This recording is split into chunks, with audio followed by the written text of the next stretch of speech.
Hello दोस्तों, अगर आप लोग भी कक्षा 9 के छात्र हो और सितंबर मासिक एग्जाम देने जा रहे हो तो लेकर आ चुके हैं ना हिंदी का बिल्कुल रियल प्रश्न पत्र। ये क्लास बहुत महत्वपूर्ण होने वाला है। आपका विषय कोड 101 रहने वाला है। 50 नंबर का यह पेपर आपका रहने वाला है। समय मिलने वाला है 1 घंटा 30 मिनट का।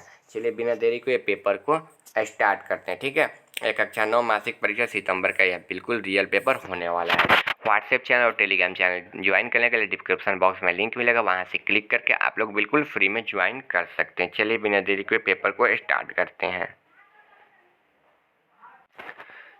देखिए, जो आपका क्वेश्चन है वहाँ यहाँ से शुरू हो रहा है। प्रश्न संख्या 1 से 30 तक प्रत्येक प्रश्न के साथ 4 विकल्प दिए हुए हैं, जिनमें से एक सही है। अपने द्वारा चुने हुए सही विकल्प को ओमर शीट पर नीला और काला रंग से पॉइंट पेन से चिन्हित करें। किन्हीं 25 प्रश्नों के उत्तर दें, यानी कि 30 प्रश्न में से किन्हीं 25 प्रश्नों के ही उत्तर आपको देना है, ठीक है।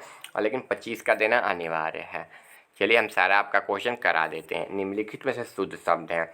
सुरभित है, सुरभित है, सुरभित है, सुरभित है। तो देखिए इसका राइट आंसर क्या हो जाएगा ना, सुरभित हो जाएगा। और सुरभित सही में कहाँ दिया, देखिए तो यहाँ ऐसे लिखा था सुरभित। सुर और भीत, भी में बड़ी ई होता है, ठीक है, भीत। और सुरभित कहाँ दिया है, ऐसा है, तो ऑप्शन सी में दिया है। सी आपका बिल्कुल राइट आंसर हो जाएगा। आगे ल वर्ण का उच्चारण है, तो ल बोलिए तो ल, ल, ल बोलिए ल। तो देखिए ल कहाँ से आ रहा है, आपका तालु से। ऑप्शन क्या हो जाएगा, बी नंबर बिल्कुल राइट आंसर हो जाएगा। उन वर्णों को क्या कहते हैं जिनका उच्चारण बिना अवरोध अथवा विघ्न बाधा के होता है, तो स्वर्ण वर्ण कहते हैं, ठीक है। ऑप्शन क्या हो जाएगा, ए बिल्कुल राइट आंसर हो जाएगा, ठीक है। सैलून शब्द किस लिंग का उदाहरण है, तो सैलून शब्द किस लिंग का उदाहरण, पुल्लिंग का। स्त्रीलिंग दिया है बी नंबर, सी नंबर दिया है उभयलिंग, डी नंबर दिया है इनमें से कोई नहीं। तो देखिए सैलून शब्द किसका है, तो देखिए सैलून शब्द किसका है, पुल्लिंग का। ऑप्शन क्या हो जाएगा, ए नंबर बिल्कुल राइट आंसर इसका हो जाएगा। आगे तिथि शब्द का बहुवचन रूप है, तो क्या हो जाएगा ना, तिथि शब्द का तिथिया हो जाएगा, ठीक है। ऑप्शन क्या होगा, डी नंबर बिल्कुल राइट आंसर हो जाएगा। आगे क्रिया के उस रूपांतरण को क्या कहते हैं जिनकी उसके कार्य व्यापार के समय और उसकी पूर्ण अवस्थाओं का बोध हो, तो क्या कहते हैं, तो वाच्य कहते हैं, ठीक है।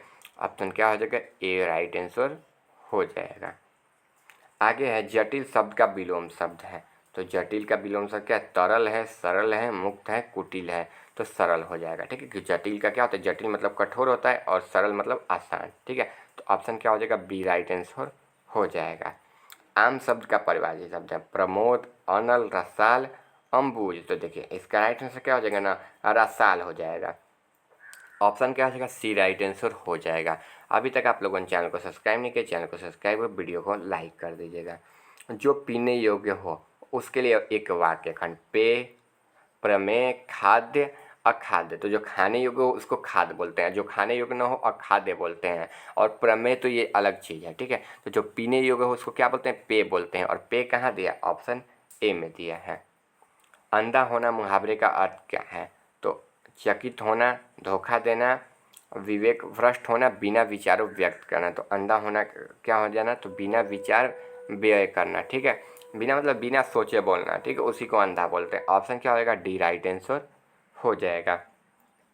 दिगंबर शब्द का संधि विच्छेद है, दिक धन अंबर होता है, तो दिक धन अंबर कहाँ दिया है, ऑप्शन डी में दिया है। डी आपका राइट आंसर हो जाएगा। और क में हलंत होता है क्योंकि आधा ही क होता है, ठीक है, इसलिए हलंत दे दिया जाता है।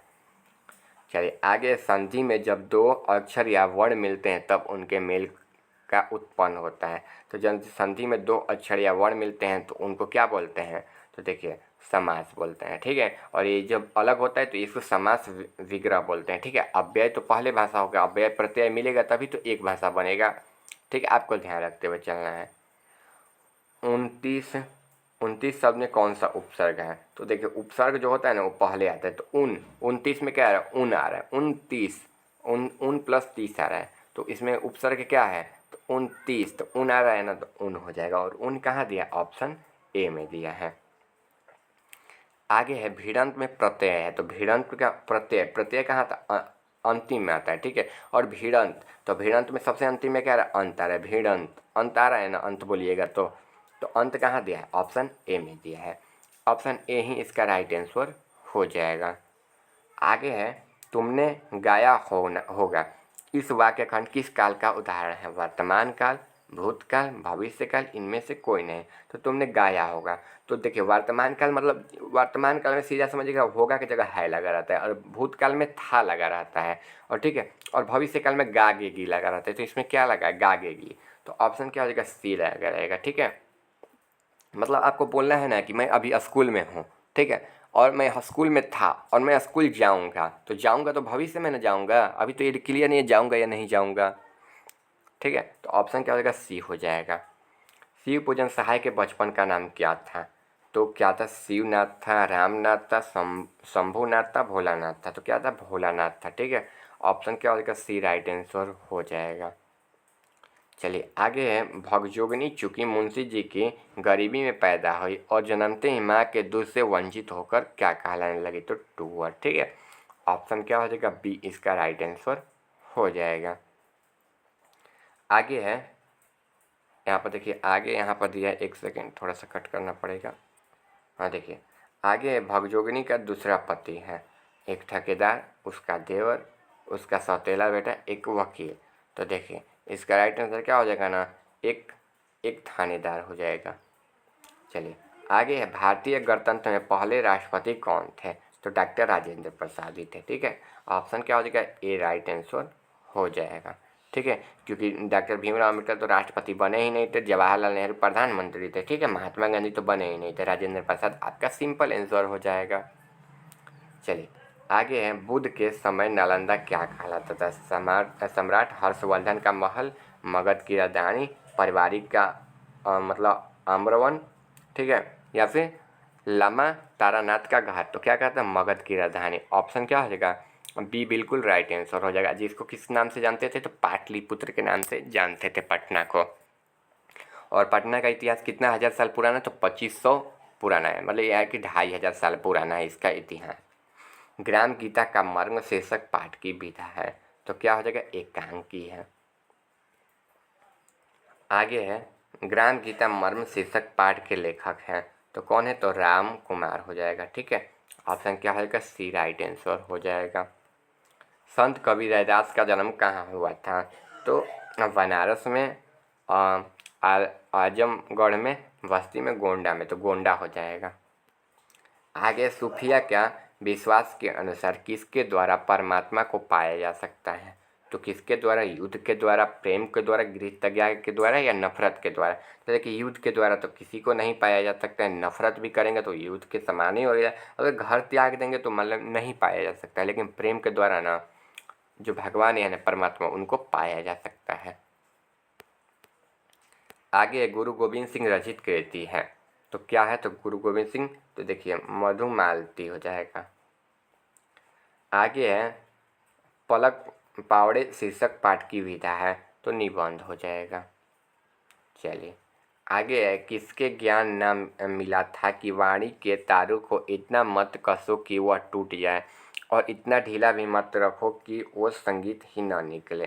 तो किसका? तो राजेंद्र प्रसाद को। ठीक है, ऑप्शन क्या होगा? बी राइट आंसर हो जाएगा। सुदीन पाठक किस वजह के विशेषज्ञ थे? तो किसके हैं? तो देखिए राइट आंसर क्या होगा? सितार के। ठीक है, ऑप्शन क्या हो जाएगा? बी राइट आंसर इसका हो जाएगा। आगे, बिहार में प्रचलित लोकगीतों के प्रमुख रूप से कितने भेद हैं? तो कितने? तो 7 हो जाएगा। ठीक है, आगे है, विवाह के गीतों में करुण भाव में प्रवेश विवाह में किस प्रसंगन को गीत होता है? तो विदाई। ठीक है, ऑप्शन क्या हो जाएगा? बी ना, बिल्कुल ना राइट आंसर हो जाएगा। देखिए यहाँ तक आपका 30 में 30 क्वेश्चन करा दिए। अभी तक आप लोगों ने चैनल को सब्सक्राइब नहीं किया, चैनल को सब्सक्राइब कर वीडियो को लाइक कर दिए, अपने दोस्तों के पास भी शेयर करें ताकि उनका भी हेल्प हो जाए। मिलते हैं अगले वीडियो में।